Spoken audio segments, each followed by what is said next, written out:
கட்சியின் பெயர், கொடி தொடர்பான அறிவிப்பு ஒரு வாரத்தில் வெளியாகும் என்று ஜி.கே. வாசன் அறிவித்துள்ளார்.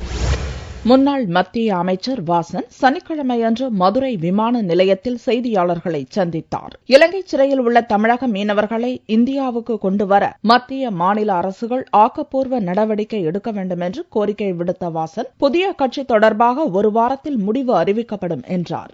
திருச்சி மாநாட்டினுடைய உறுதியான தேதியை அறிவிப்போம். இந்த மாத இறுதிக்குள் ஒரு மாபெரும் பொதுக்கூட்டம் திருச்சியிலே நடைபெறும். மீனவர் பிரச்சினைக்கு உடனடி தீர்வு ஏற்பட வேண்டும். அந்த தீர்வுக்கான ஆக்கப்பூர்வமான முயற்சிகளை ஆட்சியிலே இருக்கின்ற ஆட்சியாளர்கள் முறையே செய்ய வேண்டும். தமிழக மக்களுக்கும் பாதிக்கப்பட்ட மீனவ சமுதாயத்திற்கும் நம்பிக்கையூட்டும் வகையிலே அவர்களுடைய பணி அமைய வேண்டும். தமிழகத்தில் நிலவும் சட்டம் ஒழுங்கு பிரச்சினைகளை இரும்பு கரம் கொண்டு அடக்க வேண்டும் என்று கூறிய வாசன், முன்னாள் முதல்வர் ஜெயலலிதாவை அவரது கட்சியினர் மக்கள் முதல்வர் என்று அழைப்பதில் தவறேதும் இல்லை என்றும் தெரிவித்தார்.